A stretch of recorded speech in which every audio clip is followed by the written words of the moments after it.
Hey everyone, it's Ed Gutowski. I wanted to create a video in which I talk about Joyce Carol Oates' short story, Where Have You Been, Where Are You Going? This story's been voted probably one of the best stories out of all the short stories that we've read in class by my previous classes.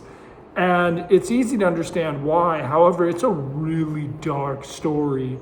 One could argue that most of the stories that we've looked at have been pretty dark, but this one has an element of realism and kind of magical realism that really makes it quite powerful. Now, Joyce Carol Oates is considered to be one of the great contemporary writers of American fiction.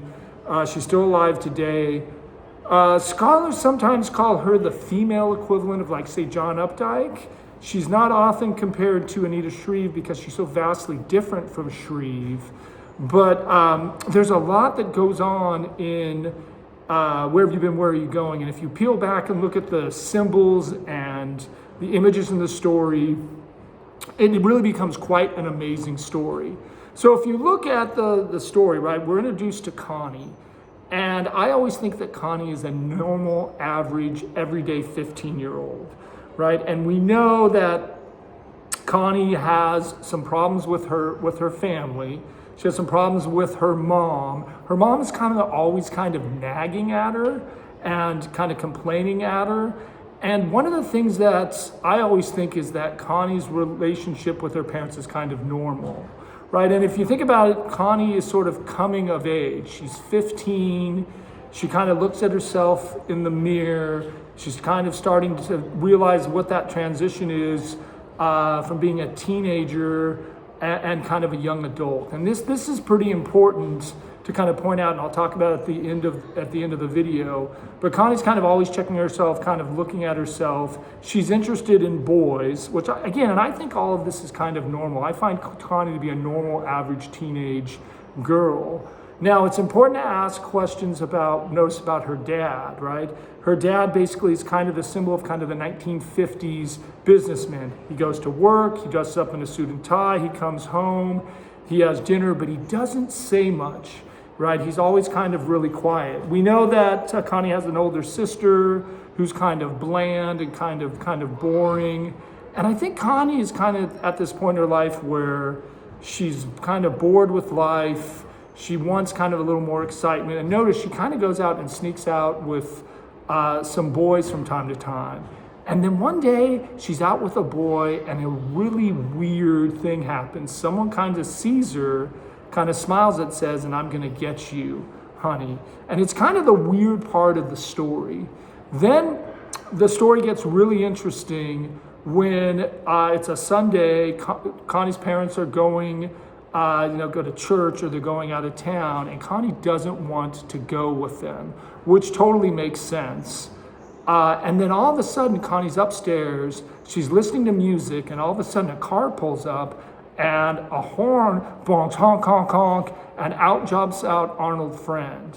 And Arnold Friend says to Connie, "Hey, come downstairs here. I've been coming for you. I know who you are. Come on downstairs."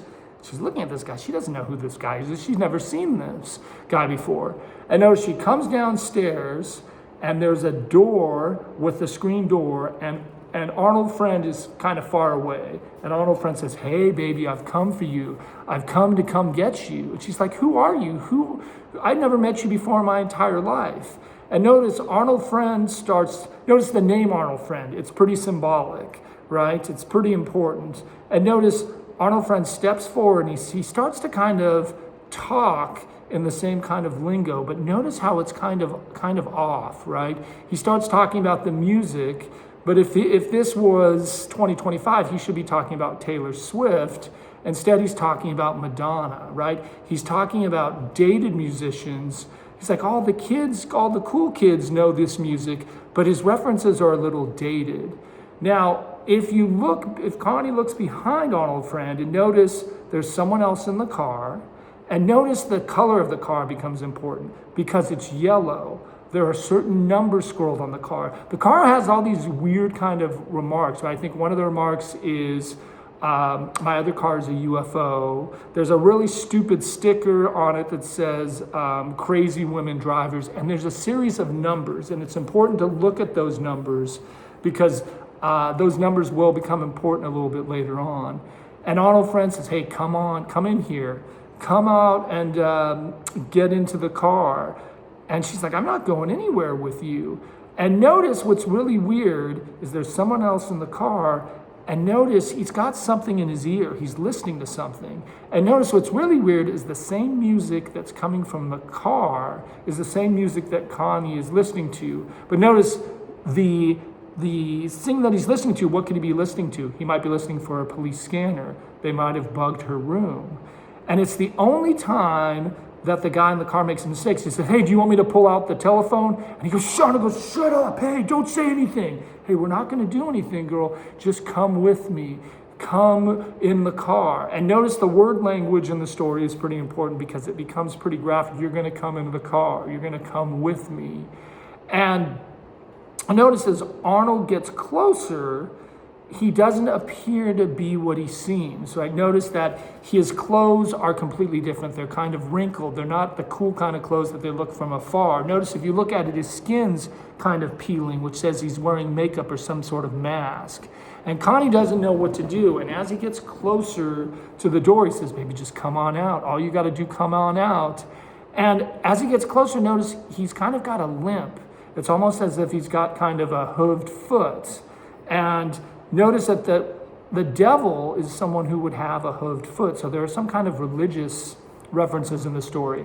And as Arnold comes to the door, he says, come on, don't make me come in there. You come on out on your own. And she goes, I'm going to call the police. I'm going to call the police. And the story gets really weird because it's unclear what happens. Does Connie have a panic attack? Does she get stabbed? And notice, if Arnold Friend is the devil, there's an implication the devil might have a tail that stabs her. But in the end, Connie walks out of the car on her own free will, and they drive off together. And we don't really know what Connie's fate is. And this is what really pisses me off about the story, because look, a theme of the story could be something as simple as stranger danger. But if Arnold were to get pulled over, right, and the police pull him over, he could say something like, hey, I didn't force Connie. Connie came out on her own free will. And that's one of the many things that sort of frustrates me about this story, right? Because we know there are instances like this that happen in the real world. And notice the fact that he says, I'm Arnold Friend. Well, the last thing he's going to be is your friend. And notice if you take out the R, his name translates to I am a fiend. And there are all sorts of religious references in this story. So here's our link back to mythic criticism. But there is a story in the Bible where the devil shows up in a yellow chariot. Notice the car is a yellow jalopy. But the devil shows up in a yellow chariot to seduce and rape a guy's wife. So there are some religious references in the story as well. The numbers become important because if you take the numbers and you notice them, the numbers are all getting lower and smaller. I think it starts with 33, like 22, 17. And notice as if the numbers are a count and notice as they're getting younger and younger in age, and notice Connie's age is 15. And while that's horrifying, if you count up all the numbers end up adding up to be 69, right? Which is another terrifying reference. But I've oftentimes found that I've had students who have had the best interpretations are. That's why I love students' interpretation of the story, because I had one student who thought that Arnold was a space alien. And I thought, what do you mean a space alien? Well, he thinks about everything is off, right? The story's set in the 1950s, and everything is just a kind of a little off. Things are not what they appear to be, which is a common theme. So here you have this car that should be, the model car from the 50s, but it's got dents. It's got, it just seems a little off. Arnold appears to be younger, yet he's wearing his skin's kind of peeling as if he's a space alien. And remember, in the 1950s, the whole conspiracy theories were aliens were going to come down, they were going to abduct your children. And then think about it, the sticker on the car says, my other car, or it says, my other car is like a UFO. So that's actually genius, because if you look at that, there's actually textual evidence to kind of support he's kind of a space alien. And one of the other things that really depresses me about the story is, look, we don't know what Connie's fate is, right? Uh, does Arnold rape her? It's possible. Does he rape and kill her? We don't know. But here's the thing, if Connie does get raped and she comes back home, who does she tell? Does she tell her mom? Well, she doesn't have a good relationship with her mom. Her dad barely speaks. So who would she tell if he only rapes her and she comes back? And this is why sometimes some critics kind of view Joyce Carol Oates as a feminist, because she's really writing about women's issues. And, you know, one of the best stories, Oates writes about families, she writes about women's issues, and one of the best articles that I think she read, this was when I was in college, but when I was in college, there was because Oates writes about sports, but there was a huge boxing match. This was a really big boxing match between Mike Tyson and Evander Holyfield. And Mike Tyson had just recently lost to Buster Douglas. He had lost his championship, but he was now going to come back and he was going to fight the greatest boxer of the time, Evander Holyfield. And this was a huge event. Vegas was excited, right? Everyone, when I lived in the dorms, was excited because this was going to be like the best boxing match of the century. And what Tyson did before the match was he ended up raping a beauty king pageant. And I remember the reaction in the dorms when that broke out, because Tyson got arrested for rape, and everyone said, that sucks. But what they were saying is, it sucks that we're not going to be able to watch this boxing event.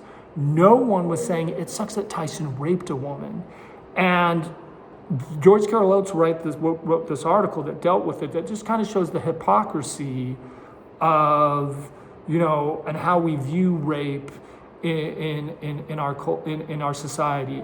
And I think it's also important, and I mentioned this earlier, but one of the things that every time I teach this story, and it's always male students who write this, but they'll say Connie got what she deserved at the end. Because at the start of the story, Connie's checking herself, she's looking out in the mirror, she's checking herself out that she's kind of vain.